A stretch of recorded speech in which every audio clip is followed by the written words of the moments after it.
Network. Show number 53, right, Derek? Yep. We We got a agreed- couple of really good candidates for this. A couple of good? Well, we both There have to agreed be- on the number one. There have to be some really good football linebackers or linemen that we're missing, right? Harry Carson, He's good. kind of close to my heart, even though he was a little bit. a He good was one. more your generation from he's a the good player. Crunch Bunch and the Giants of the 80s. Hall of Fame player. Don Drysdale, if we're going back Really? even further, Okay. former Cy Young winner, Right. also a Baseball Hall of Famer. Darius Leonard, who's not off to a good start this season, but an all-pro player with the Colts, so I thought of that as well. But I just think the style and the fact that he was The A-Train, baby. it's hard because you had Rick Barry and Dr. J, but you could make an argument that Artis Gilmore was the greatest player in the ABA. I mean, he was an unbelievable How about the basketball fact that player. Artis Gilmore went to the Final Four with Jacksonville Yeah, isn't that wild? and was one of a pair of 7-footers for Jacksonville? They're the most, I think, not underrated, but irrelevant, I guess, Final Four team. Because, like, Holy Cross and CCNY went, but people remember that George CCNY went. But people remember that, because That's fair. That's fair. it was so crazy. Yeah, and that's and good. it was a different world Understood. back then when Jacksonville went. We have a lot to get to today, which, of course, the Colts and the Rams and Carson Wentz and Indiana and Purdue. There's plenty to get to. Want to lead with this, Derek. First off, when Carson Wentz yesterday, as I'm looking, I was at the IndyCar race in Sonoma, or not in Sonoma, excuse me, in Laguna Seca. I came in on a red eye and landed at 9:30. Came straight here.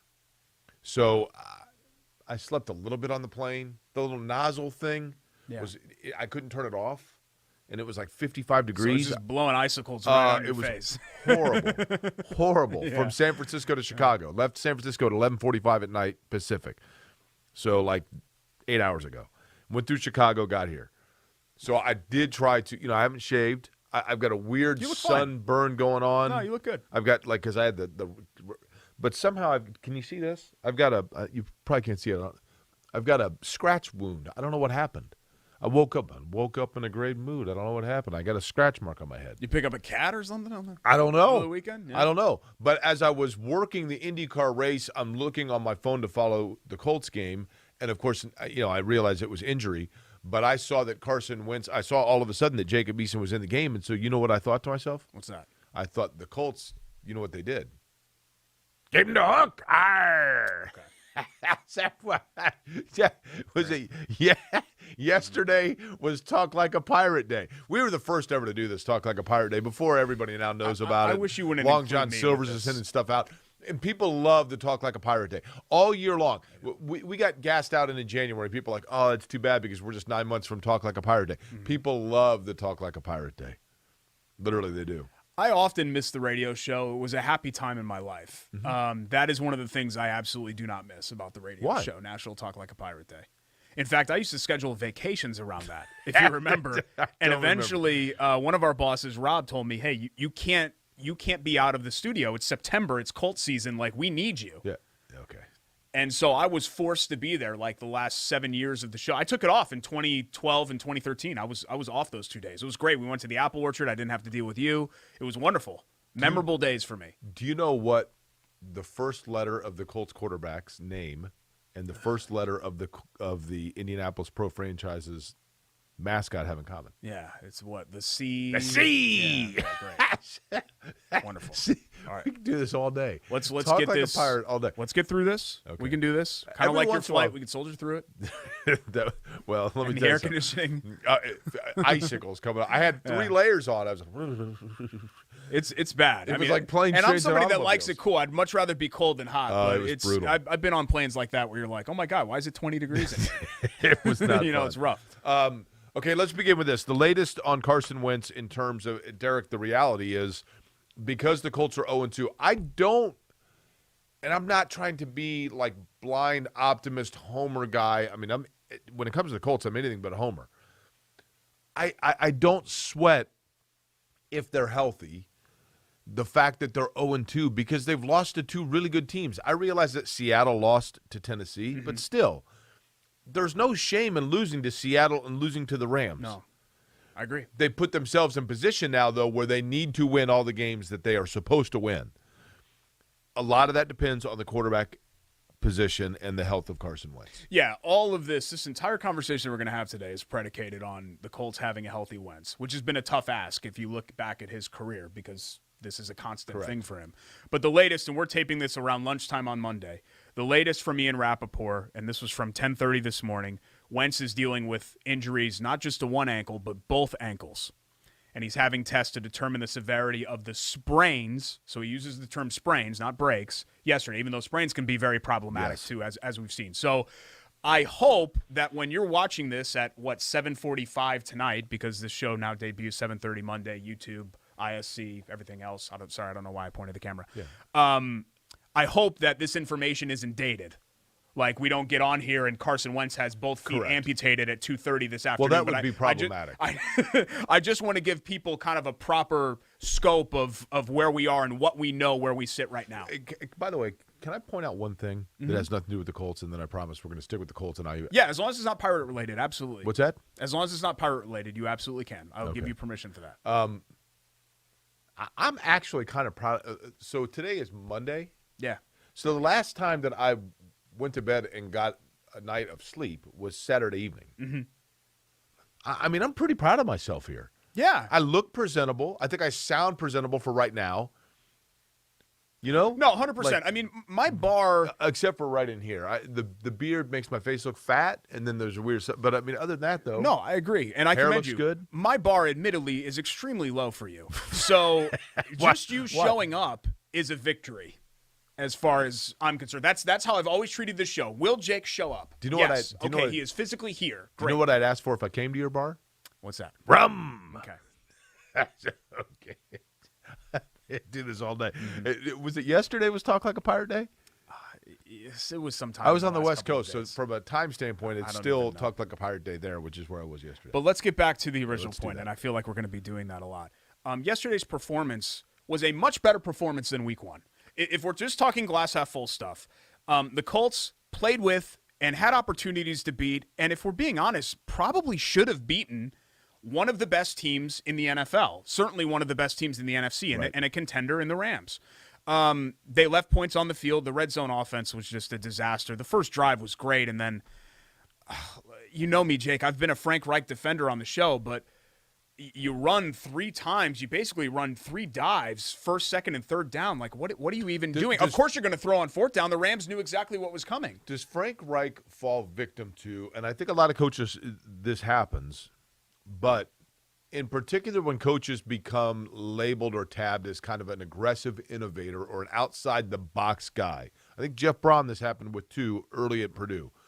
Do they then handcuff themselves because they're constantly battling? In other words, do they outsmart themselves sometimes? I think so. I think he gets cute sometimes. I think in that case he just got overly boring. And whether he wants to admit it or not, I think Frank Reich was thinking to himself, okay, we marched down the field. It's 1st and goal at the 1.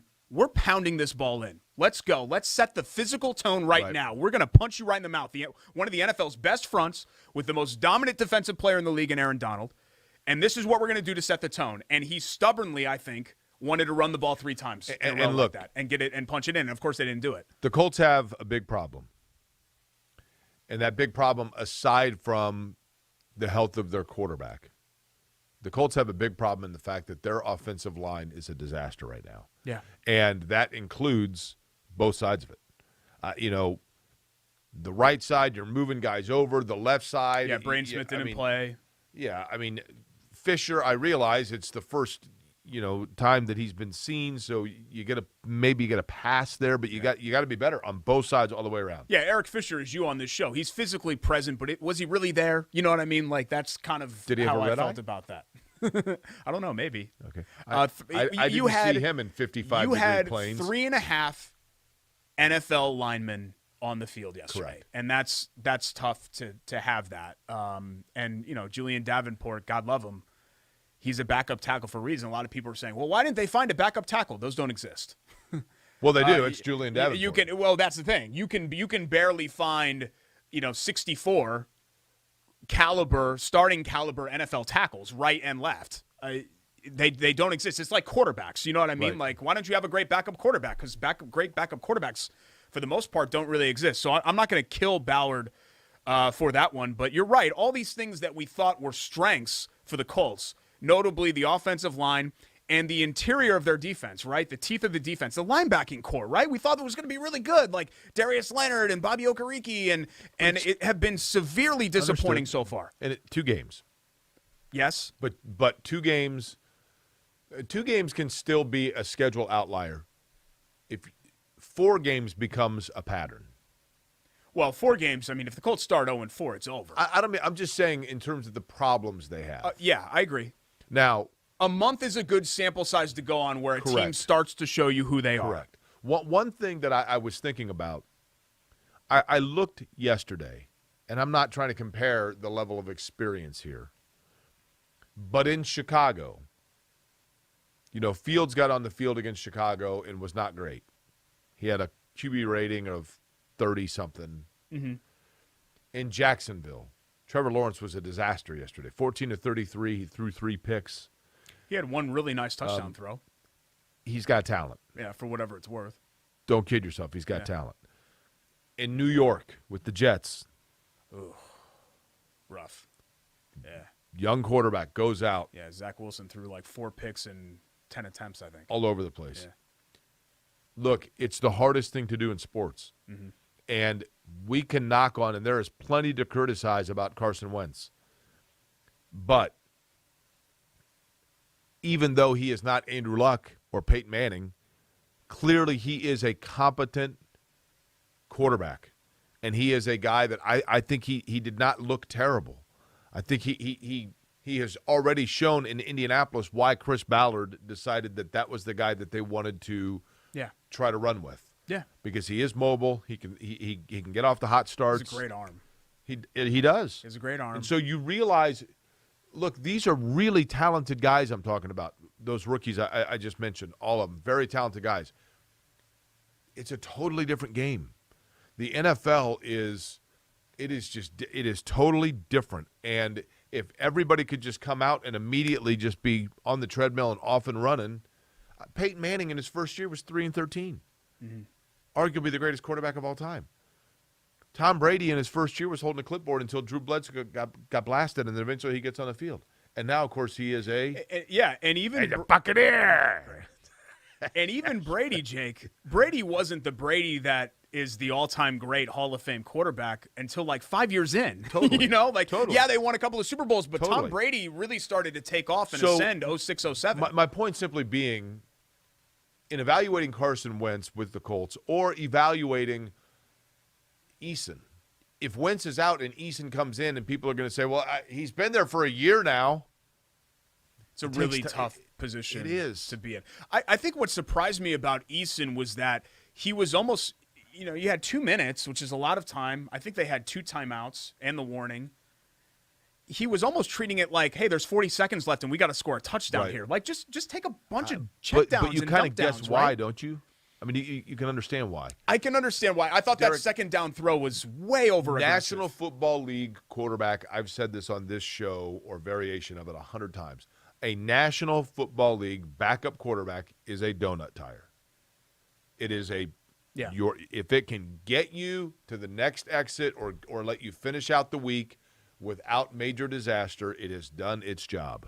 It is not designed to be used at the same mileage as the regular tire. Yeah, I mean, we saw that really with Hasselbeck back in 2015. Remember, they won the first couple of games, and then it just kind of ran out. Speaking of tire, have you noticed I'm getting one you're here? Fine. No, you're not. I don't think you're fat. You ask me every show, am I fat? Am I fat? Am I fat? I don't think you're fat. Really bothering I would rather not have to. I go off the talk beta about blockers here in 6 weeks. But here, while we're talking glass half full and talking people off the ledge, get a look at me. You know that I was very lukewarm about the Carson Wentz trade when it happened, right? And my bar, again, we're talking about low bars on this show. I guess this show is a low bar. My bar for him was pretty low. But the first thing that I said all offseason was Carson Wentz has to prove that he's not irreparably broken. You know what I mean? Right. I don't even know why I attempted to say that word, but you get what I mean. And he's proven that, right, in 2 games. Like in 2020, he was the worst quarterback in the league. He might have proven that from up here.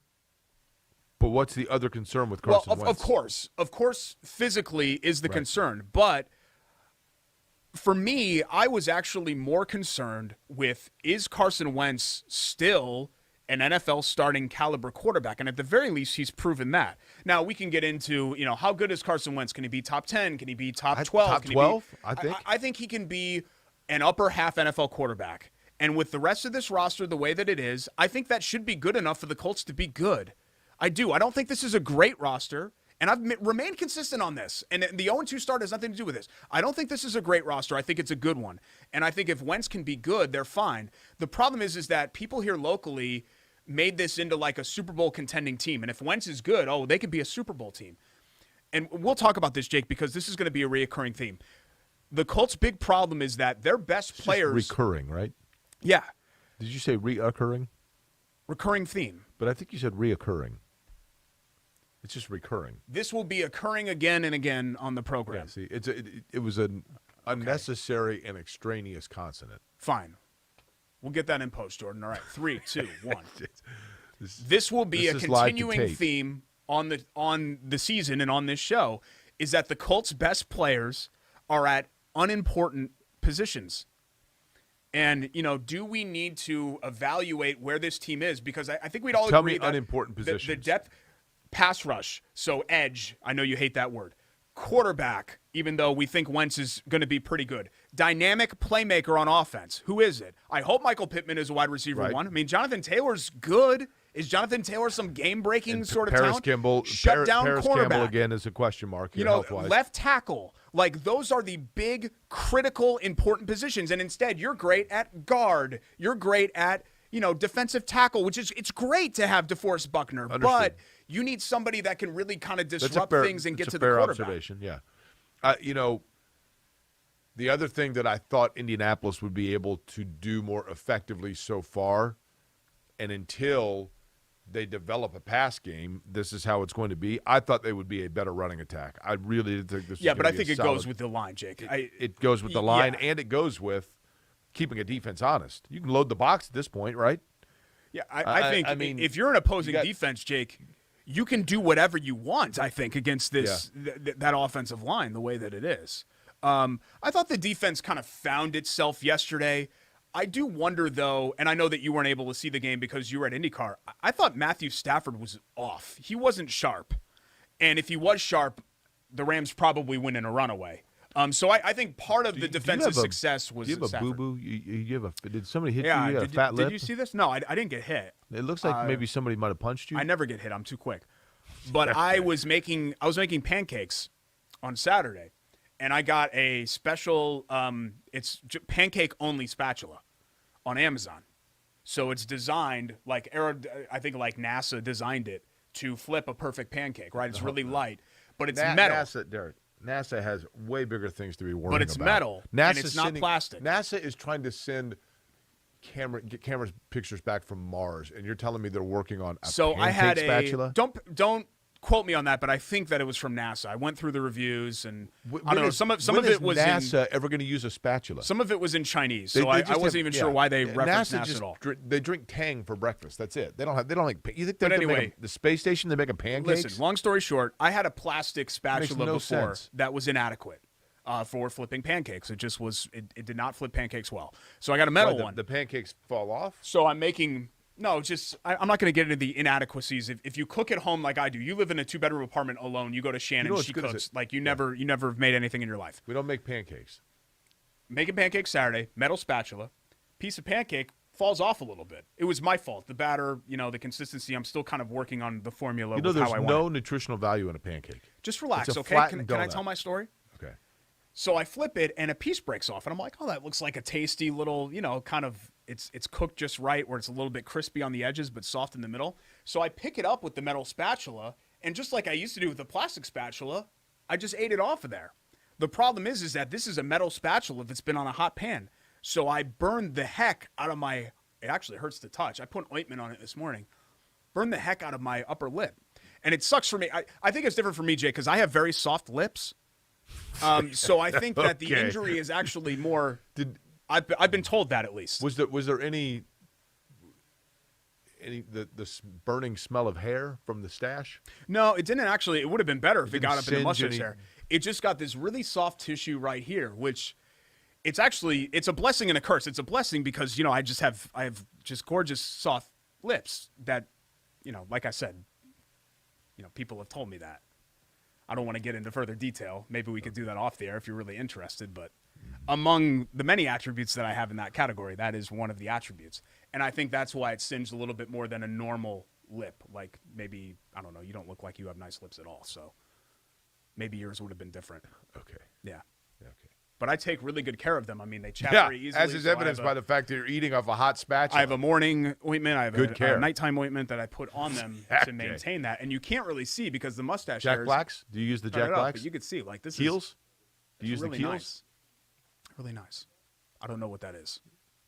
My stuff is prescription grade. I rest my case.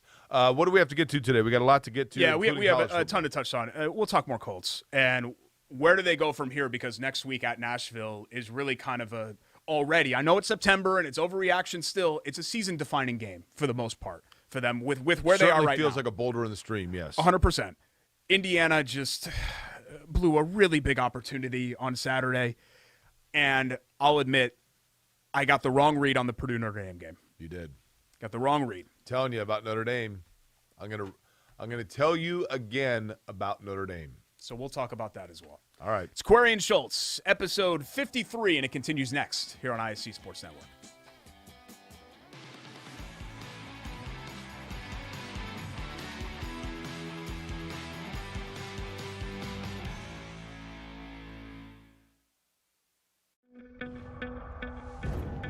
It's here. The moment that will define you. So think of this moment as your moment. The one you've been waiting for. You were built for it. And so were we. WGU, the online university where ambition never rests. At Bailey & Wood, we pride ourselves on our 5-star customer service. But at our core, we're a family. Family owned, and family to our customers, staff, and our community. From charity events to recognizing hometown heroes, we prioritize giving back to our communities that have always supported our growth. So let us help you get your dream home today.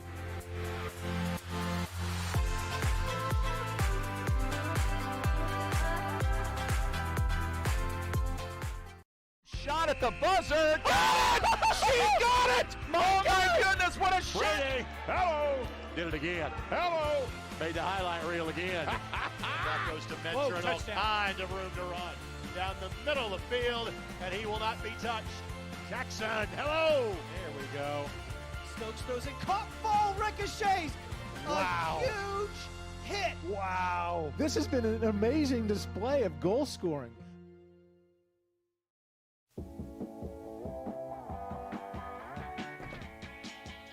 Back on Query and Schultz here on ISC Sports Network alongside a very sleepy Jay Query.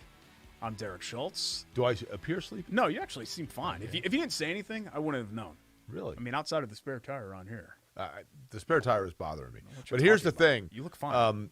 I am sleepy because I came in on a red eye from the West Coast. But could have been that I was up all night maybe studying. That's because WGU, you could do that. Whether or not WGU, the beauty of WGU Indiana is that WGU is, of course, the largest online accredited university here in the state of Indiana. But it allows you to work at your schedule. That's the beauty of WGU. Whether you are looking to go back to school, whether you maybe had a degree that 20 years ago you put on the shelf, life got in the way, you want to complete that, or you're just now thinking about, for the first time, venturing into an education beyond your high school. That's what WGU has for you. Ambition never rests with WGU. Make your own schedule. Do it on your time. Plenty of degrees, I should say, to choose from. WGU.edu/Indiana for Indiana's largest online accredited university, Derek. And they're great. They've been great partners really from day one of Absolutely. us. So basically a full year on board, Corey Elliott and the rest of the crew over there at WGU. We are very Indiana. proud and appreciative to have WGU on board with us. We'll circle back to the NFL stuff, but let's talk college football because it was Okay. a really big Saturday for both Indiana and Purdue. I think even more so for Indiana. Purdue was in a little bit more of a house money sort of situation game. That was a game I don't want to say that Indiana necessarily needed, but the way that it played out, Jake, and again, you were at the IndyCar weekend, so I don't know how much you watched. They dominated the first half of that game. And you have the best crowd, certainly since the Maori era, and probably the best Indiana home football crowd in their modern history. Right. Packed to the gills, loud. Cincinnati's offense couldn't do anything. And there was an opportunity there, I think, for IU to land the knockout blow, and it never came. Indiana, I think, Indiana's offensively the opposite of the Colts. In the standpoint of the Colts, what were we saying is the fact that I thought the Colts, were going to be able to run the ball more effectively early in the year. And yes, Derek, you are right. The lack of offensive line at this point is really, really holding the Colts back. For Indiana, even though coming off of injury, I think I am guilty as well, but I think a lot of people felt like I didn't expect him to be right back into, full form. But Michael Penix, Indiana now, Tom Allen's making a lot of money. He's making a lot more money than he was 2 years ago. And part of getting that big check is knowing when to make the right decisions and when to make the right calls. Indiana is teetering, Derek, on getting to the position in the season where they've got to make a change and put Tuttle in at quarterback. It's a different style of offensive play, but Penix has been so wildly inconsistent. Not necessarily at his fault. I think he probably is still injured, but he can't create with his legs now, or he's hesitant to, understandably so, and so he's being forced to basically throw. Well, being a throwing quarterback is completely different when the defense knows you are going to throw and that your legs are not going to extend plays for you. And he's struggling, and their offense as a result is struggling. And Indiana just looks like they can't get it into gear. They just can't get things going. Now the schedule gives them a little bit of a reprieve here, but it is really close for Indiana, that boulder in the stream, as we talked about, of the season going one of two ways. Indiana's is I thought they needed to get one of those two. Iowa or Cincinnati, they had to get one of the two. Yeah. They go. I had them 8-4, and I thought they'd split those games. But now you look, Michigan State's now a top 20 team with what they've done. You weren't expecting Michigan State to be very good. I think Purdue is better, at least has looked better than what some of the tepid expectations for Purdue, and you have to go there. Right. For the bucket game. You have to go to Happy Valley. You have to go at Michigan. Ohio State. It's not easy. It's not an easy path for Indiana. Penix just looks broken. He does. He's thrown 6 interceptions in the start of the season here. He threw 8 in the previous 3 years combined. Yeah. Like, turnovers were never a bugaboo for him. And I agree with you. You've got a very talented QB2 in Jack Tuttle. I think you got to make that move now, though. The reason that I say that is that they've got somebody bad this weekend. I got to look it up. They've got kind of one of Western Kentucky? Yeah. And I don't think they're very good. I think it is. Is it Western Kentucky? So I don't ever want to say gimme game, and I feel weird saying gimme game with Indiana football ever. But they have one of the lesser opponents that they're going to face this season. And I would hate for Penix to go out there and throw for like 250 and 2 touchdowns, and then suddenly you convince yourself, hey, see, he's ready to go. Right. Because he didn't look good against Idaho either. I mean, really, Indiana ran over them, but he didn't look good against Idaho. He hasn't looked good at any point so far this season. So I think you got to make that move now and try to salvage the year. It would do so much harm, Jake, to Indiana to have like a 5-7 season coming off what they just did, where you've built it up, and you've got all this momentum and all this buzz, and then to just come crashing back down to earth and have all the naysayers come out and say, LOL, same old Indiana football, would be hugely detrimental to them. Idaho's the Vandals, right? Yeah. Were you surprised that they're not more effective at takeaways? Wouldn't that make sense? Yeah, I guess so, yeah. I mean, it would. Okay, good right? joke. No, it's logical, right? Yeah. If Vandals were on boats, what would they be? Okay, you know the answer to that question, so I'm not gonna. I am not going to Pirates. say. I'm not going to say that word on today's What show. word? The P word. Oh, I'm not going to say it. I will not say it on the show today. I will not do that for you. Okay. No. Shifting over to Purdue and Notre Dame, 2 areas where I thought, in fact, enough for me to actually pick. Did you ever steal music illegally that was downloaded? Yes. What's that called? I'm not going to say it. Again, I'm not going to say the word. Okay. But yeah, Napster was like the best thing. Napster, LimeWire, Kazaa, all that stuff. I had all that stuff on my computer. I was right there. Like, Napster came out when I was a senior in high school.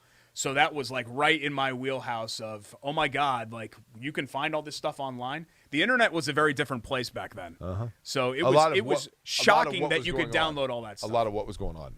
No, I'm not gonna say the word. I'm not going to. Okay. Shifting over to Purdue and Notre Dame, the reason why I was confident, in fact, I weirdly thought all week that Purdue was going to win. And I wasn't trying to base that on Oregon State and UConn, because Oregon State's not very good and UConn stinks.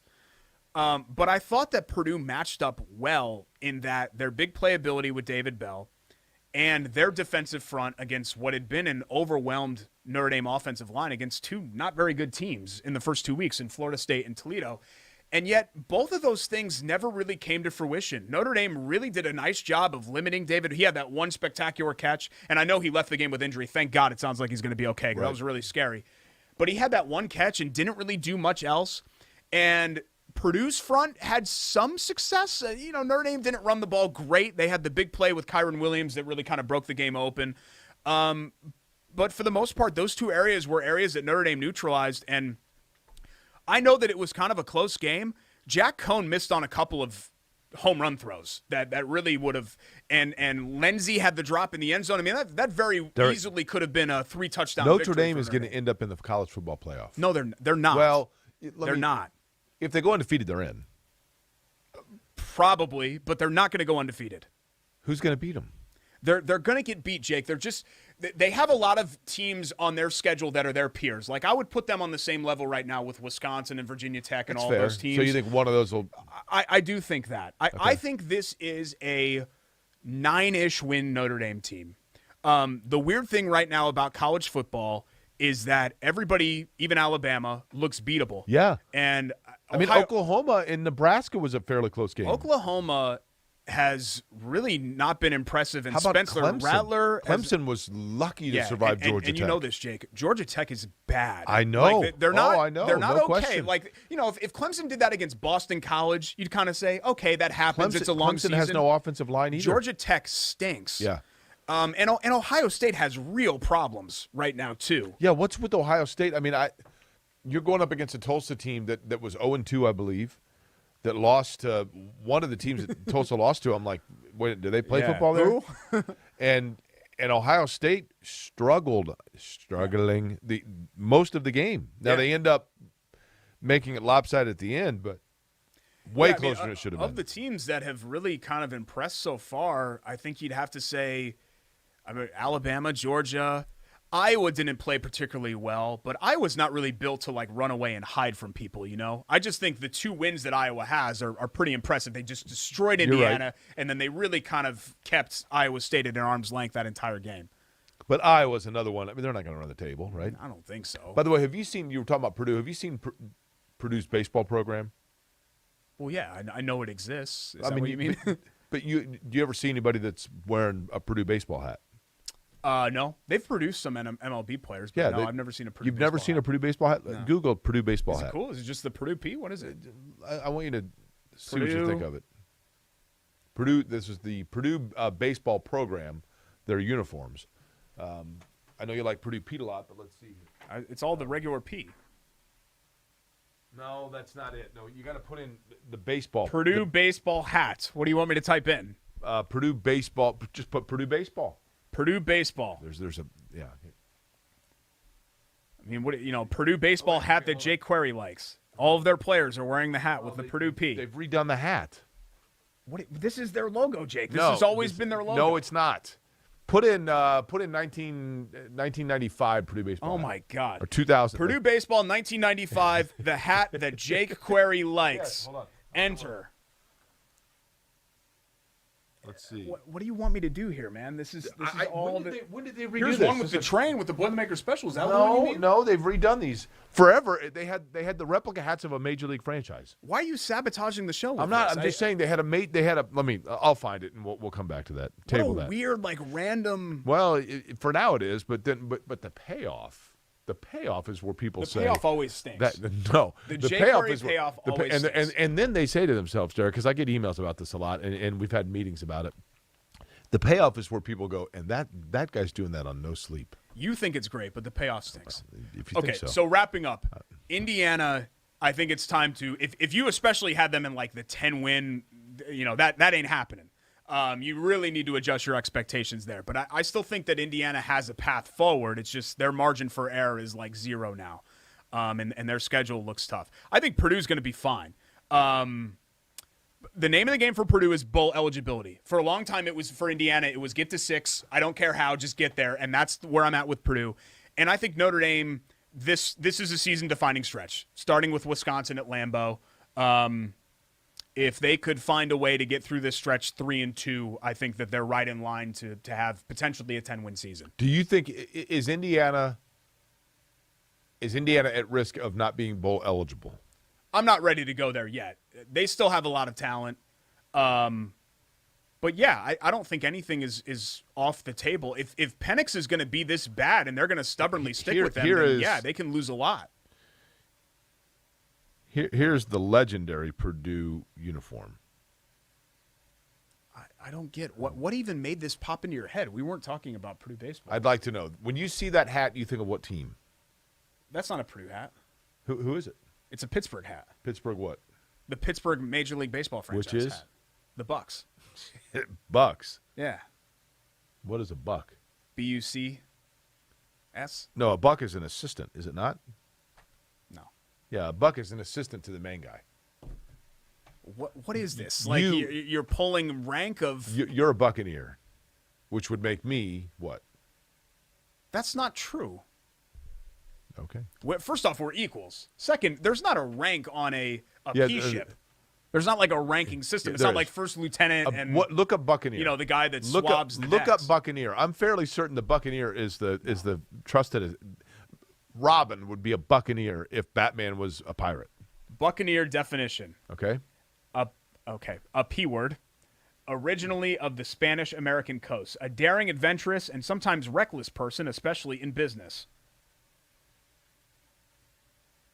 So wait a minute. So a Buccaneer. So like the voicemail guy would be a Buccaneer? So what's his face? the guy that was from here? So a Buccaneer, Scott Jones. Yeah. So a Buccaneer is just a pirate from a different region? Yeah. So this is like Typhoon and Hurricane? I guess. Or whiskey and bourbon. Yeah, that's right. Yeah. Not all Buccaneers are pirates, but all pirates are Buccaneers. Yeah. Okay, good. We solved the Rubik's Cube here. Yes. Okay. That is correct. What do we have to get to next? All of our features. Okay. And we've got other stuff to touch on as well. I do want to at least make mention. I feel bad because it becomes kind of white noise when football starts, but the IndyCar weekend as well, the finale coming up in the points championship. Alex Palou, point leader Spaniard, if he was a pirate, apparently he'd be a Buccaneer. Apparently. So I guess we'll keep talking about that crap too. It's Corey and Schultz here on ISC Sports Network. That crap too. Okay.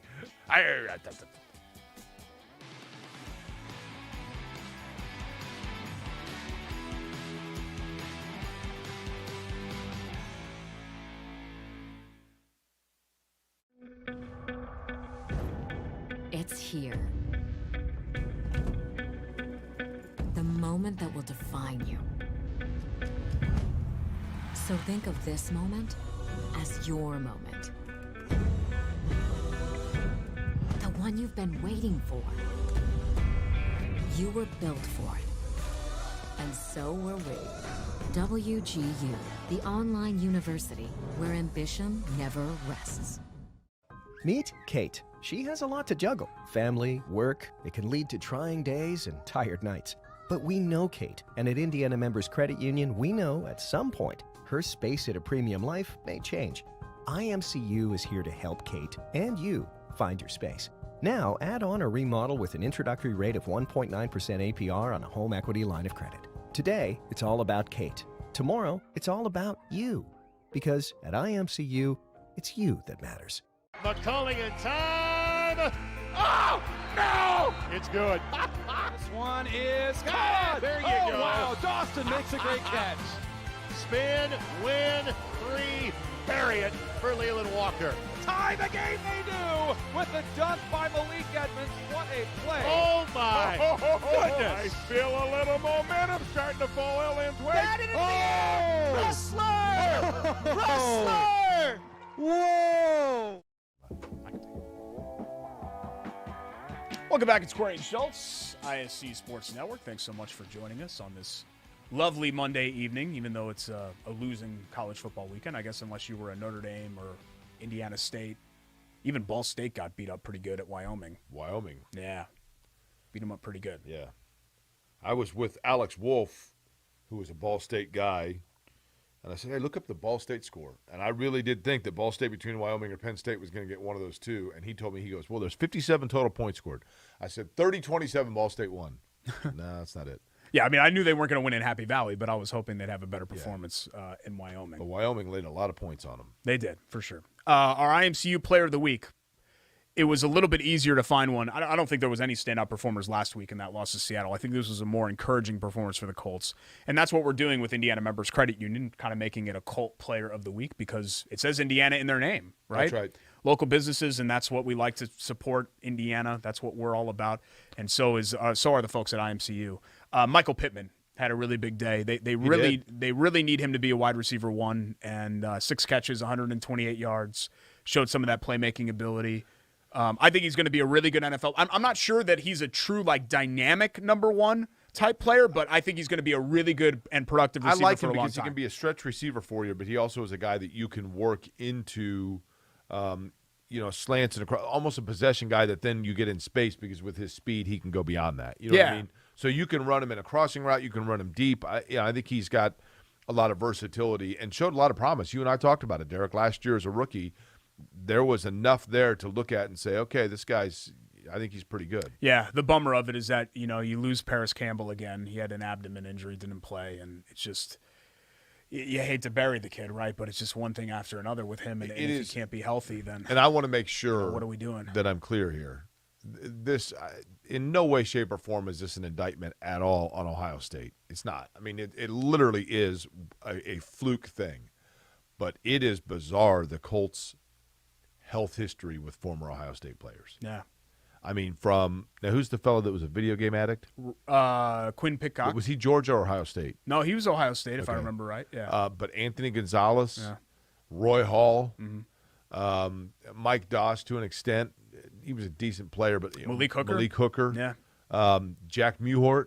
Oh, God, I forgot about Paris Campbell. Yeah. I mean, it's unbelievable. Yeah, that is kind of weird. I hadn't really thought, wow, just kind of awestrucks me whenever you bring up something good on the show. It's all right here. Yeah. It's all right here.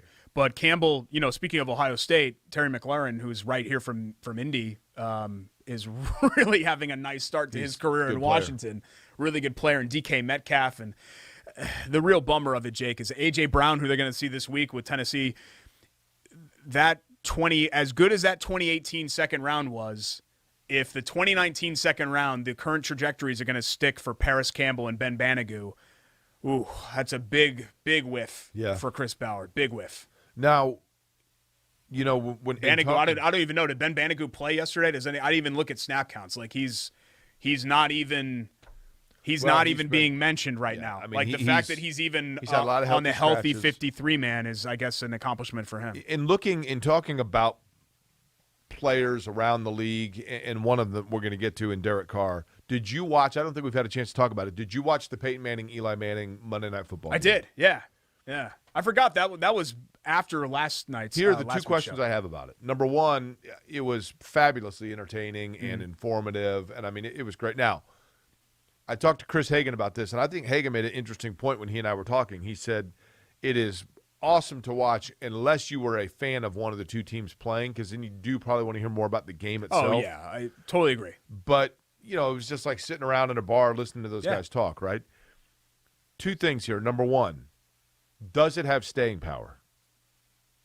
Everybody is sending out stuff. Oh, my gosh, this is amazing. This is incredible. What great stories. I think as an alternate broadcast, which is what it is, right? I think it does. Okay. Yeah, I really do.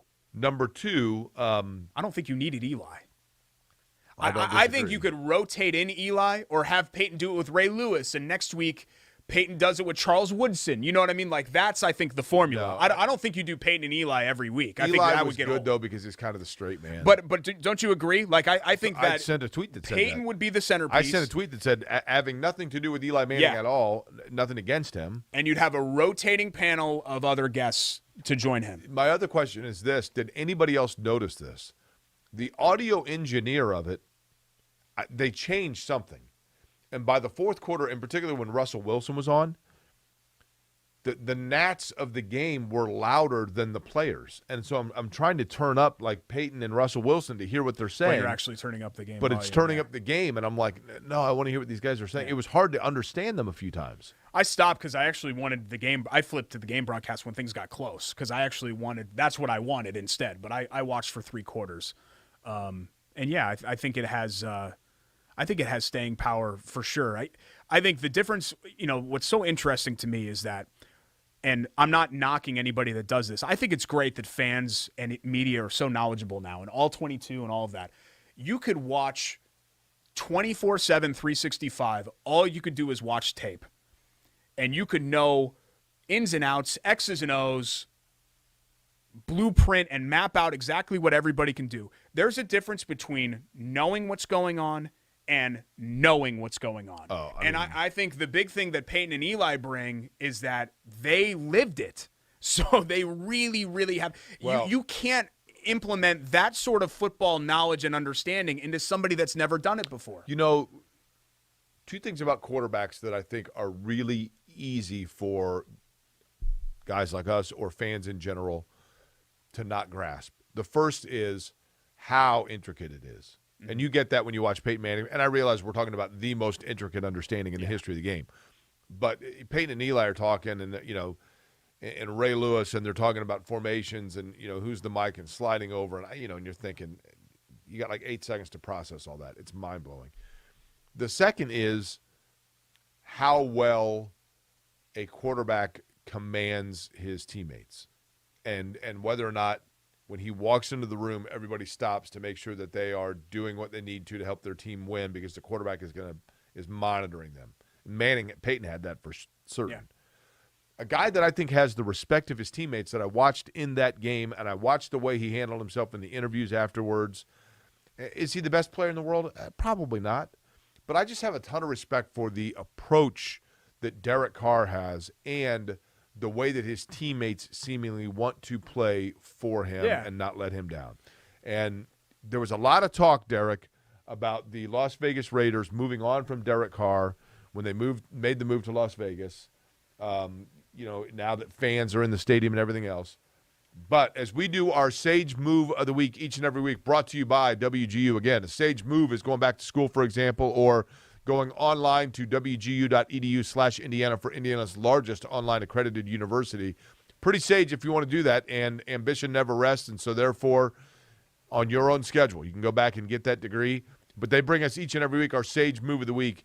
I think for the Raiders, it's pretty sage to stand by Derek Carr because it's paying off for them right now. Yeah, there was a lot of talk about him getting traded and the Colts and linked with all of that. So I don't know how serious they got, but he's been a good player, I just don't think that in this era, Jake, especially with what Tom Brady has done, people act like, well, that should be normal. That's completely abnormal what he's done. We'll never see that again. I don't think anybody is going to ever be a 7-time Super Bowl champion winning quarterback. It sounds ridiculous to even say it out loud.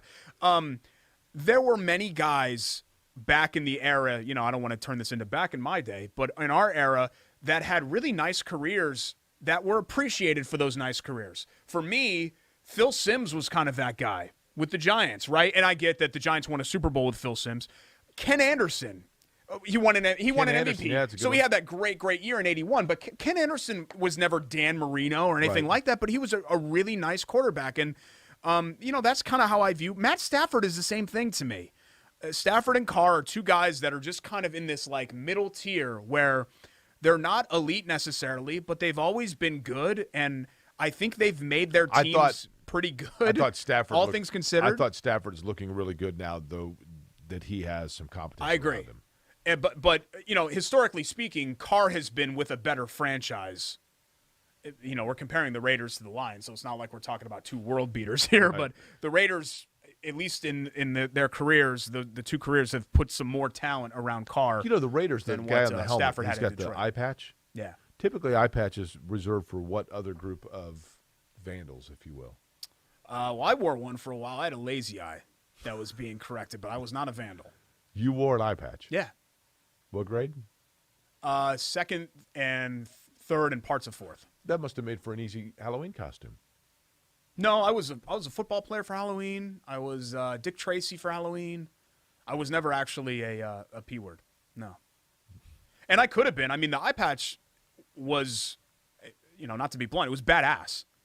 I mean, I looked really cool with the eye patch, and other people, I think, in school respected me because almost no one talked to me in 2nd, 3rd, and 4th grade. So I think that had something to do with that. Because of the eye patch? I don't know. That's what I was. Eye contact was hard? I don't know. I'm a really cool, engaging person. Like, I don't know why nobody wanted to sit at lunch with me. I think they were intimidated. Okay. And what was the purpose of the eye patch? I was never really told that. I don't know. I just know I had a lazy eye. It would kind of just wander off. I can't even do it now because I have just beautiful eyes now and soft lips. But it used to just wander off. Your eye would wander off. You had a wandering eye. Well, no, Jake. It wouldn't physically Did that be become an removed issue from with my you eye later socket. in life by any chance? Some of the girls that broke up with you, Katie Koleski, did she know about your wandering eye? Is that why she never actually? No, picked you up everything on was the offers? corrected by then. That was just I just fell short in those areas. Literally. Yeah. Okay. What do we have to get to here to wrap up? Some more features. Well, not wrap up yet. Just Well, relax. You always I'm want to tired. wrap up the show. I know you want to get to sleep, but this is like the to highlight of sleep. my week. I enjoyed love that too. play. Okay. Bite or Bowl Bleep. And are we missing anything? Oh, and we'll go kind of just week 2 NFL observations as well. Are we doing quick hits? And quick hits. Yep. Don't touch me. It's Query and Schultz. Especially you've been on an airplane. It's disgusting. ISC Sports I took Network. airborne. Ugh.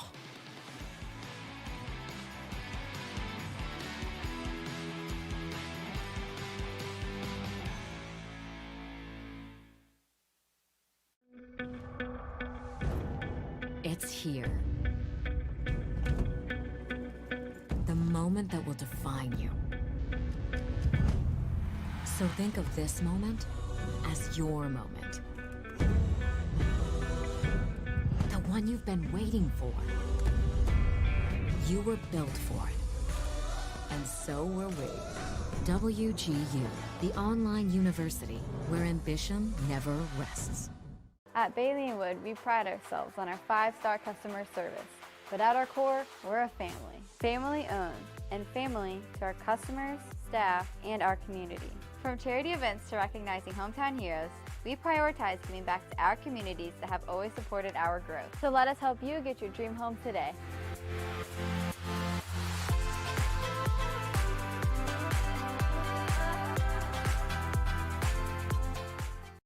Meet Kate. She has a lot to juggle. Family, work, it can lead to trying days and tired nights. But we know Kate, and at Indiana Members Credit Union, we know at some point her space at a premium life may change. IMCU is here to help Kate and you find your space. Now, add on or remodel with an introductory rate of 1.9% APR on a home equity line of credit. Today, it's all about Kate. Tomorrow, it's all about you. Because at IMCU, it's you that matters. Welcome back to Query and Schultz. Within the last 30 minutes or so in Bloomington, Tom Allen, head football coach, Indiana University, saying Michael Penix is my quarterback and I believe in him 100%. Ooh. I think, and this is similar to Chuck Pagano, there is a fine line between a head coach that is super faithful and confident in his players and one that gets burned by that. You know what I mean? Right. Pagano was such a positive thinker. Well, I trust this. I have faith in this. He'd kind of throw logic out the window. And that turned him into what I thought was a very mediocre head coach. And I'm worried about that happening with Allen. I think that faith and confidence has endeared him to his locker room. But this is a business, man, and you have to make decisions based on what you think is best for your football team. And Penix, this is not one quarter. This is not one game. You're right. He's played 3 You're bad right. games. And he has not looked good. He doesn't look healthy either. He doesn't even look like he knows what he's doing. And that's the most – I feel terrible for him because here's this dynamic player. He threw for like 7,000 yards at Ohio State last year, and you thought that he was maybe an NFL caliber draft pick. Again, but Derek, Jake, I wonder if the injuries just added up too much. That's what I think it is. I think that he set up his arm via his, I mean, he was a dual threat quarterback. Yeah. He's not now. Now, if Tom Allen is sitting there and he says, hey, I got a decision to make and I'm going with the decision, Michael Penix is my guy. We've heard this before from coaches, but I believe in him 100%. That's cool. When it comes to decisions about what you should do if you are in the housing market, Derek, and you're looking for a mortgage loan, easiest decision. Oh, it's Bailey and Wood. Yeah. Easiest Bailey and Wood, Indiana's hometown mortgage lender. Give them a call at 855-350-HOME, BAWFG.com. Slower on the phone number, please. 855-350-HOME, BAWFG.com. BAWFG. Yep. BAWFG. Looking to refinance, looking to get pre-approval, go through them. Mortgages in a snap. Thanks right. to Jeff Saturday. And I want to throw Mike Wood a little bit extra love. He and the kiddos flew down to Miami, as they do often. I think he's a season ticket holder for the Dolphins. Huge. He's the biggest Dolphins fan I know. That's a tough game to sit through. 35 donut to the Bills. Donut. Yeah, 35 donut. Okay. Yeah, Buffalo, talk about bouncing back. How about this? And I'm you know me, Jake. I do still have some affinity for Notre Dame. I don't think you ever really lose that. But my fandom has kind of gone like this over the years because I've just sort of grown out of it.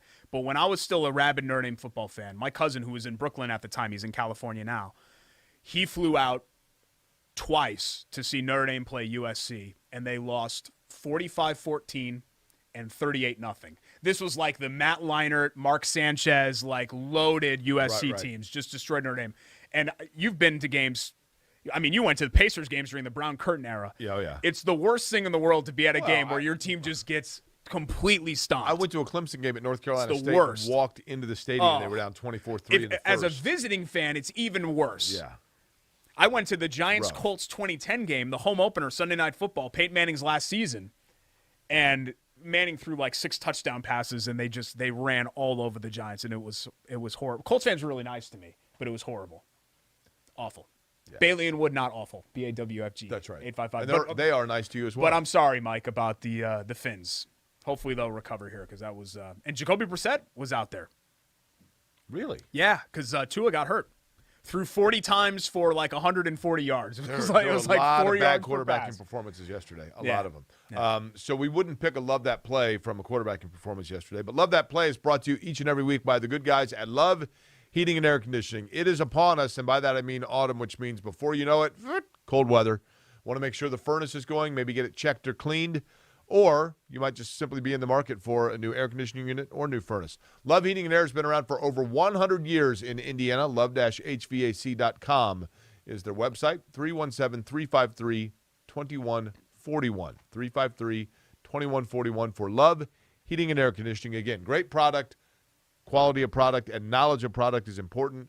Family values, that's why they've been around for over 100 years. Derek, our Love That Play is? Well, I thought you would like this because there was a time in your life when you were at RTV6 where you got up in the helicopter and you did the Friday Night Football stuff. And that was a cool time around the turn of the century because we had one of the greatest teams that has ever played in Indianapolis and Ben Davis with James Banks, and one of the really great high school players of all time. Certainly from an athletic standpoint, I'm not sure he has an equal. But Ben Davis and Warren, who was just kind of coming into their own around that time, and then, of course, Darren Evans and all those great teams in the 2000s that ran off a dynasty of state championships. One of the great rivalries in Indiana. 9 championships on each side, Ben Davis and Warren. They played Friday night. I was actually on the ISC game crew for this game. Greg Rakestraw, our buddy, had the call. 57-56 was the final. Ben Davis led 56-43 with a minute left. And Warren marched down the field, scored a touchdown, recovered the onside kick, threw a long pass, and then scored the game-winning touchdown. Here's the onside kick right here. And how about this? J.C. Merchant, their kicker, as you could probably tell from the name, is female. And she connected on all 7 of her extra points, and that ended up being the winning margin. How about that pass? Yeah, because Ben Davis actually, and that's their backup.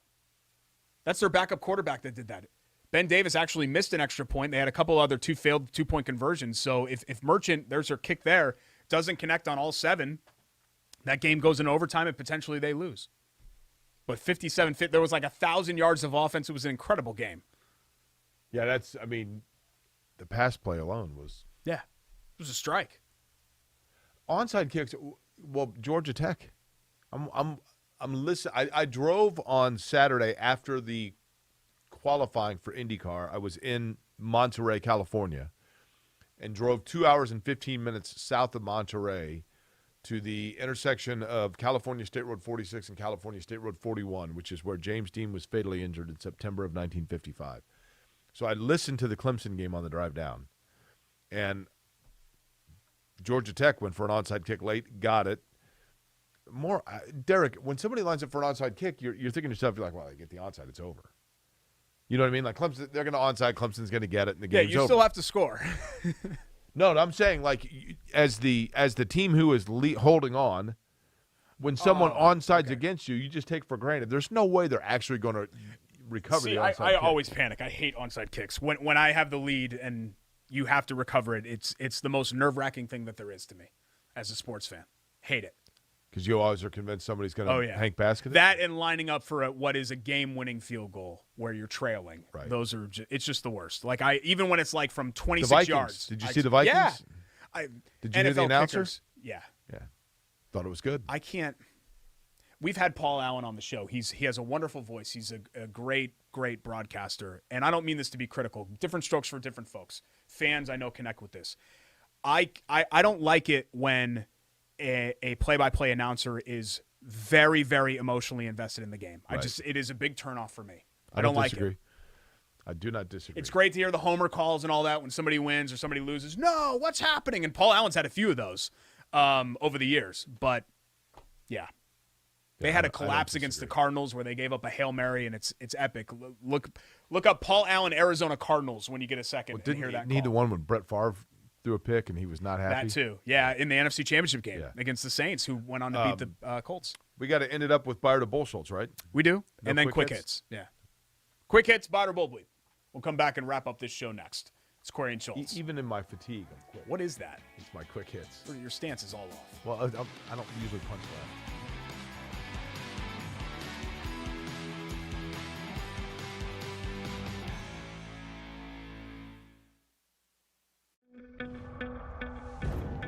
It's here. The moment that will define you. So think of this moment as your moment. The one you've been waiting for. You were built for it. And so were we. WGU, the online university where ambition never rests. At Bailey & Wood, we pride ourselves on our 5-star customer service. But at our core, we're a family. Family owned, and family to our customers, staff, and our community. From charity events to recognizing hometown heroes, we prioritize giving back to our communities that have always supported our growth. So let us help you get your dream home today.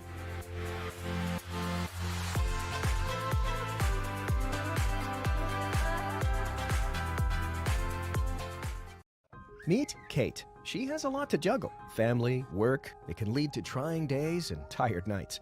But we know Kate, and at Indiana Members Credit Union, we know at some point her space at a premium life may change. IMCU is here to help Kate and you find your space. Now, add on or remodel with an introductory rate of 1.9% APR on a home equity line of credit. Today, it's all about Kate. Tomorrow, it's all about you. Because at IMCU, it's you that matters. Shot at the buzzer. She got it! Oh my goodness, what a shot! Brady, hello! Did it again. Hello! Made the highlight reel again. That goes to Mentor and all kinds of room to run. Down the middle of the field, and he will not be touched. Jackson, hello! There we go. Stokes throws it, caught, ball ricochets. Wow. A huge hit. Wow. This has been an amazing display of goal scoring. We're back for a final time on Corey and Schultz, IUs Sports Network. New night, new time, 7:30 Monday. Appreciate you joining us. Whether you're watching on Comcast Channel 81 in Indiana or parts of Michigan or Ohio, ISCSportsNetwork.com. Do you think Matthew's watching in Maine? Network, Twitter. Oh, he watches every week. ISC Sports Network, Facebook, Corey and Schultz Facebook, Corey and Schultz YouTube. Maybe you're listening to the podcast so you can't even see us right now, so you have no idea what I'm doing, which is too bad because I'm wearing a really tight shirt, so. Is that from the shop? Yeah, I just wanted to pick an Indiana school that won over the weekend, so This is the one that I chose. Okay. Butler hung 77 on Taylor. Nice. Yeah. So good for the dogs. I was a first-team Taylor basketball camp performer in 1983. Wow. I was the 1991 St. Joseph High School metro area summer basketball camp hotshot and knockout champion in 1991. So Okay. How many? We both had it. How many were there? It was an elite camp. St. Joseph's is historically one of the great basketball programs in the state of Connecticut. Okay. Yeah. Coach V said I was a rising star. Problem is, that was 4th grade, and I didn't hit puberty until 8th. More like 11th. Didn't your parents send you to a? I don't want to talk. You were about taking it. steroids, right? I don't want to talk about it. I think you were, right? I don't want to talk about a testosterone clinic or anywhere that I might have gone as a kid because they were worried about the delay in my biological response.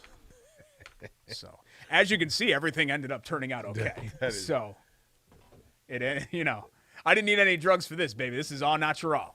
You have a squirrel living under that shirt. That is. I'm actually, now that it's the winter months, it actually grows a little bit more, a little bit thicker. So there's a whole thicket right here because my body is preparing for that.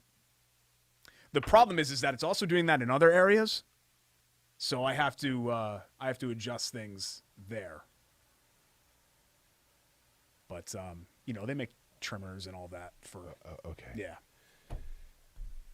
Can we get to biter bullshit? I have really sensitive skin, so I use a special shaving cream. So, can take care of all of that. You asked. I didn't. Okay, well then, if it's you two just girls, volunteered it. we're just two guys having a discussion about guy stuff. Like this is a sports show; it's also a guy show. Two guys talking about stuff. Okay. We talked about your heart for like 6 months. God, I didn't complain once. 1 year anniversary is coming up. I know. It's hard to believe it's been a full year. Plan accordingly.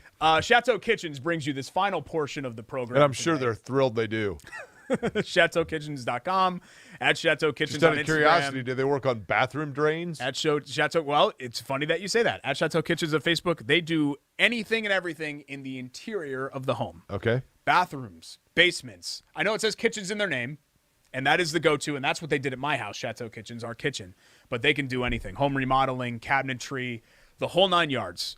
Give them a shout. Steven and his team are going to take care of you, and they'll have somebody with you every step of the way. A project manager. Matthew likes it when I wear they oversee everything. They map out a blueprint. It's an unbelievable, awesome, professional operation over there with Chateau Kitchens. Okay. Quick hits time. You ready Sure. for that? I'm trying to get Chateau to sponsor that. So far they've declined for some reason. I wonder why. I don't know why they would decline. Quick hits is awesome. Clemson, Oklahoma, and Ohio State each slipped in the polls after unimpressive performances. You mentioned the Georgia Tech one, and I guess we talked about Clemson, but Oklahoma even was a 22.5-point favorite against Nebraska, and they ended up hanging on to win by a touchdown. Here's the thing, though. It doesn't matter much because if you look at the teams that are in front of those schools, they're going to cannibalize one another. Yeah. So long the polls as don't matter. What's that? The polls don't matter They don't. in general. Ohio State and Clemson has not been impressive. Clemson is clearly struggling. But their schedule So is is everybody such else. that they're going to be right in the mix, right? And so I think Clemson's going to stub their toe, but look at who's in front of them. Iowa? Cincinnati. Cincinnati's still got to go at Notre Dame. I mean, Cincinnati's got Georgia and Alabama, right? They're going to cancel each other out. They could both get in, don't get me wrong. Yeah. I mean, if Georgia wins the SEC and that's Alabama's only loss, they're both in. Where is Wisconsin? They're back a little They have ways a because loss, Penn right? State's right there Penn now. State, that's it. Penn State had a nice win over That's it. Auburn, Penn and they're State, right in the mix. Penn State, I mean, you got 3 Big Ten teams that are all right there. So if you're Clemson, you're like, okay, well, 2 of those are going to cancel each other out. I mean, it all balances out. But Alabama did get, I mean, kudos to them for beating a very good Florida team. But I still think it's going to be Alabama, and then they're controlling their own fate. Oregon looks like they're in really good shape. Oregon's in good 'Cause shape. that league Oklahoma's in stinks. good shape. UCLA lost. Like, that was a mirage. USC. Everybody in the Pac-12 Right. has a loss now. That league stinks. But here's the thing. It stunk for years. If Oregon runs the table in the Pac-12, they're in. right, because they won at Ohio State. Well, yeah, I mean, that's an impressive and, win, right? I mean, a 13. We saw it with Washington. People knew that Washington was the 4th best team, but Washington got in the playoff because they were an undefeated Pac-12 champion. Right. I think they were undefeated that year, right? Yeah. Yeah, and I thought they fared themselves well. I mean, it wasn't like they got completely blown out. Yeah. I don't think did they score? Was it like 24-7, I think was the final score, maybe? Right, yeah. Really not a memorable game at all, but they were technically in the playoff. Jets coaches have told Zach Wilson it's okay to be boring after the rookie threw 4 interceptions in his first 10 pass attempts. So check that down, buddy. Yeah. That kid looks like he's 16. He does. I've never felt so old than watching Zach Wilson on NFL Draft Night. I thought, wait a minute, I said, that Derek, guy is an NFL player? Look, Zach Wilson, Trevor Lawrence, Justin Fields yesterday, all 3 had days that Disaster. they have no interest in going back and reliving. Ooh, speaking of not reliving, still 2 weeks left, so they still have a chance here, but it is not looking good for your Cincinnati Reds. They have lost, get this, 8 straight 3-game series, 2-1. So they have not been swept. They've just lost 8 straight series. What have they done? 2-1. What have they done? Who have they allowed in? The Cardinals. Cardinals now have a 3-game lead, 3 full games. Cardinals are for the second wild card. The Cardinal, you don't let them into the party. Because they'll just hang around. Reds are 8-16 now over their last 24, so they are in the margin for error 0. The Yankees stink right now too. The freaking Yankees. Sox are going to get in, and my mother-in-law's coming to town this week. It's going to be awful. Speaking of the Yankees, on a quick hit here, let me show you something. I found this fascinating. When I landed in San Francisco on Friday evening, Abigail Folger, who was one of the heiress to the Folgers, coffee fortune. She was a tragic member of the Manson murder victims. And she is entombed in a mausoleum at a cemetery right next to the airport in San Francisco. And I've tried to go like 4 different times, and every time I go, every time I go, it's closed today for pipe repairs. It sucks. So, when I've been turned away at a mausoleum, I've always been real upset about it. So you feel the pain here. So we land, and I'm boom, 3:30. We landed on Friday. We're going right there. It closed at 5. I get there. There's a security guard in a smart car sitting in front of the mausoleum like this. So I walk up, and I'm like, how you doing?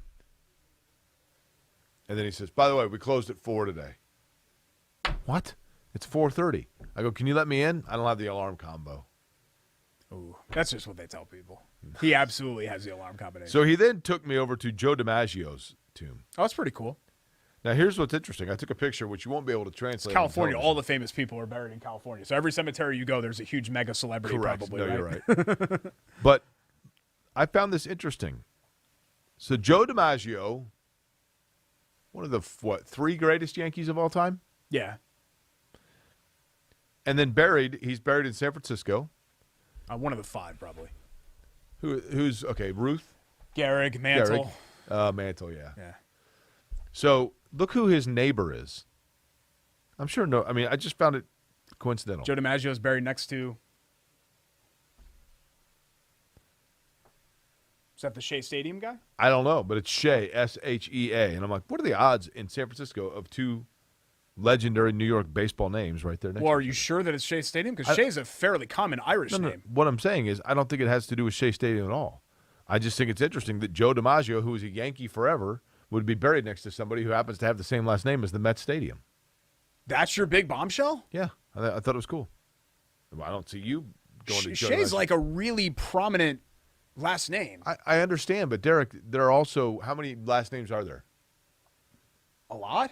Okay. So of all the last names out there, the neighbor to Joe, it's not like it's literally the next grave over is like, oh, that's the same name as the other stadium in New York. Found it interesting. Yeah, okay. That's all I'm saying. Can we actually get that story in post, Jordan? Interestingly enough, Joe DiMaggio's tomb, all it says, it's next to grace, dignity, and elegance personified. You took a picture of the Shea grave. You were really excited to tell me about that. There's nothing on Joe DiMaggio's grave to indicate that he played baseball, except for that he's next to Shea Stadium. Yeah. Which is kind of cool. You ever wonder, and not to get too far off course here because we got to wrap up with Biter Bull Bleep. I'm going to get cremated.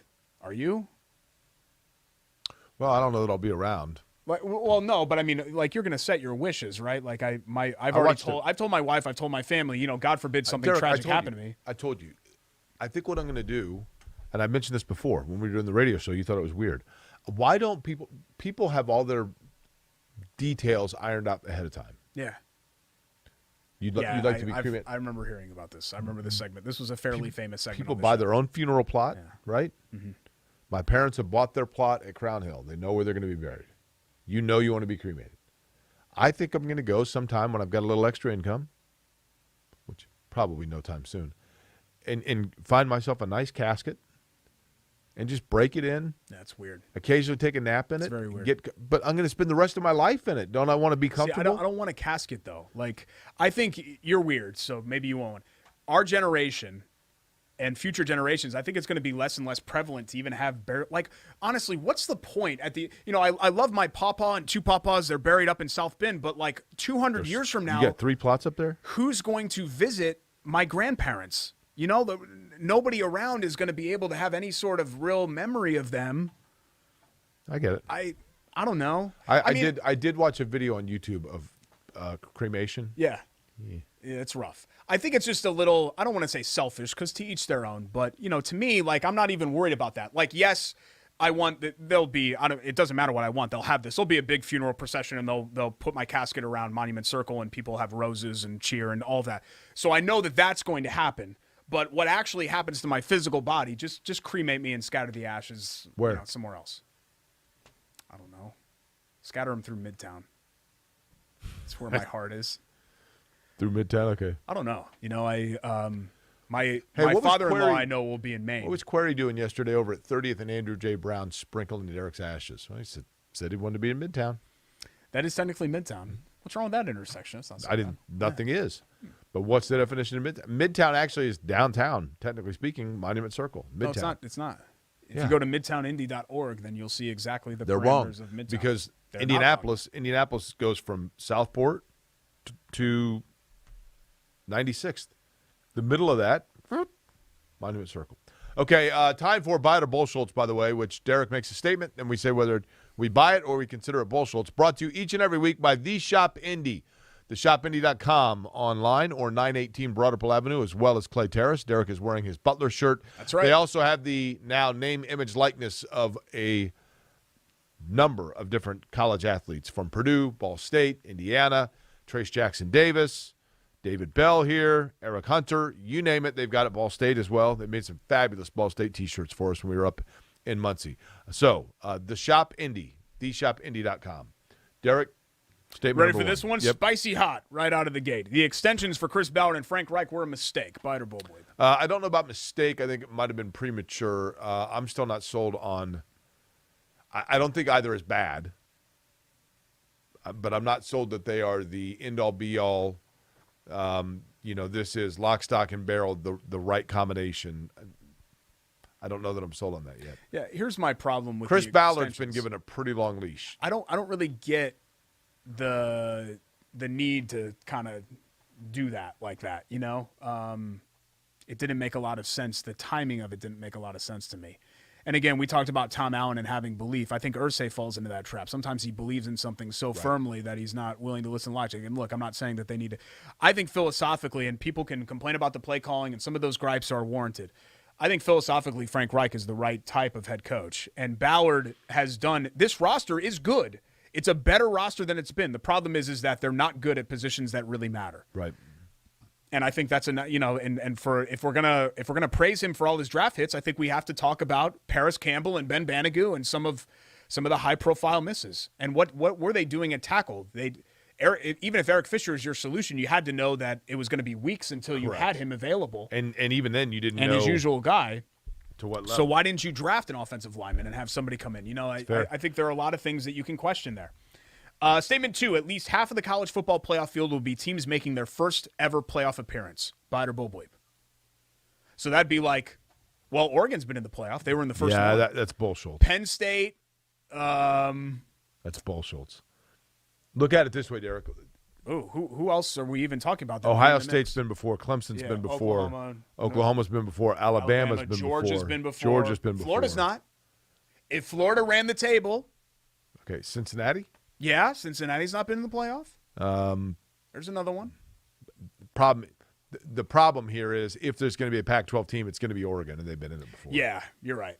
And if it's a Big And 12 Georgia's team, been in it. If it's a Big 12 team, it's going to be Oklahoma, right? Yeah. Because Iowa State's already suffered the loss, and I mean, Iowa could Iowa's been in it, right? no, they were in the Big Ten championship game, and if they won, they would have gone to the playoff. Michigan State's been in it. Michigan State has been in it. Okay. Yes. So Iowa's in that mix, I guess. But I still say Bull Schultz. Yeah. We're not leaving anybody out, are we? I mean, you've still got undefeated Michigan and Michigan State teams. I mean, if they really made a run, their schedule. Michigan's offense has come alive for sure, but yeah, Michigan ain't beating Ohio State. The thing about Michigan is that they've never really been. I guess they were under Rich Rod, but for the most part, they've avoided being like Nebraska bad, or right. At least we can wipe Miami off. Like we keep trying to make Miami into a thing, and I'm like, Same with Miami, Nebraska. Miami never beats anybody. Like, yeah, but Miami's like constantly ranked. You know what I mean? Right. And every time I watch Miami, I'm like, are they good? Like who's doing this? Right. Who's putting them there? Final one, and you were just there. I have a buddy out there that swears this is true. West Coast football start times are better. Buy it or bull bleep. He wakes up and goes to like the bar and they have like a breakfast buffet. It's weird. And he loves it. It's weird because it's just so detached. I mean, you get up and you're like, oh, wait a minute, it's 9:30 in the morning, and like, it's already the second quarter of some game, Indiana or whatever. You feel totally detached. Look, I'm born and raised in this part of the country, so it's what I'm used to. I was talking to Dan Rusanowski about it out there in California, and he's like, yeah, you get used to it. He's born and raised in Connecticut like you, and he's lived out in California as the voice of the Sharks forever. And he's like, you get used to it after a while, but it would be tough for me. I guess when I've been, and it's been a long time, it's been 20 years since I've been out there, but what I've always felt like is, and I've been to like Yosemite and up and down the coast and, LA, San Diego, San Francisco, the whole deal.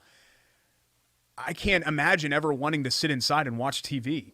Correct. No, that's like the thing. That's what I'm no just struck question. by about no, being you are out right. there. You're absolutely right. Is that it's so majestic and beautiful, right. and there's so Sunny much stuff every to day, do, yeah. But if you live there full time, the monotony of everyday life. You're right. I get it. Really I'm on dark. vacation when I'm out there. At nighttime when the sun goes down, it's really dark. Yeah. Last night, I've been in Vermont when the sun goes down, and there's no other ambient light. I've never seen this before. It was a full moon last night, or darn close to it, and we went over the bridge into Sausalito and had dinner, and we had to go back to the airport, so we were driving over the Golden Gate Bridge to go back through San Francisco. And as you come up on the north on the 101, you come up to go down into the Golden Gate Bridge, and you can see directly in front of you is the Golden Gate Bridge, and then off to your left is the bay, and you can see San Francisco on the other side of the bay. Last night was the first time I've ever seen a body of water where the moon was so bright and so full that you could perfectly see the line of reflection of the moon on the water. It was like a Kincaid painting. Wow. And then you go over the Golden Gate Bridge, and last night was not foggy. Typically, it's really foggy when you go over it. It was perfectly clear. And, Derek, you realize when you do that, you're like, there is a reason that like 8 million people live out here. Yeah. I mean, and pay an absurd amount of money correct. to live out there. Yeah. I mean, I had a salad for dinner that was this big. $37. Yeah, it was $38. Yeah, was it really? Yeah. Wow. And I'm like, really? God, you go to California, you get a freaking salad. Ugh. It's like all these amazing cultures and culinary. I get that. We didn't have time necessarily to go into San Francisco and go to like Chinatown or whatever else, but yeah. Just we went to New Orleans and I remember you got a cheeseburger in New Orleans. Good. And I got an authentic po' boy. You were at Church's. Authentic crawfish po' boy. It's delicious. Okay. When in Rome. When in Rome. Yeah. Thanks to Jordan Shue, Greg Rakestraw, Derek Jake went to Morris, Miami and got a fillet of fish. and our ISC crew for helping us out as they always do on the show. QuarryandSchultz.com for episodes and recaps. Artist Gilmore. Our YouTube channel. Subscribe. Hit the little bell thing so it reminds you every time we do anything. It says Quarry and Schultz are doing something. Click that thing. I'd like to know, would you please? It's absolutely free to subscribe. I want people to tell me whether or not you can tell by looking at me that I am coming off a red eye and have had no sleep. Aside from this, what do you think of the scruff, Derek? I think it looks fine. You look distinguished. I mean, you're old, but you look distinguished. And I got a weird suntan going on. And then follow us on Twitter at Schultz975 and at Jake Query as well. We'll see you next week. And you'll be fully, well, you won't be fully rested because you'll be coming off another trip. Coming back from So Long another Beach. sleep deprivation, episode 54, next Monday here on ISC Sports Network. Have a great week, you guys.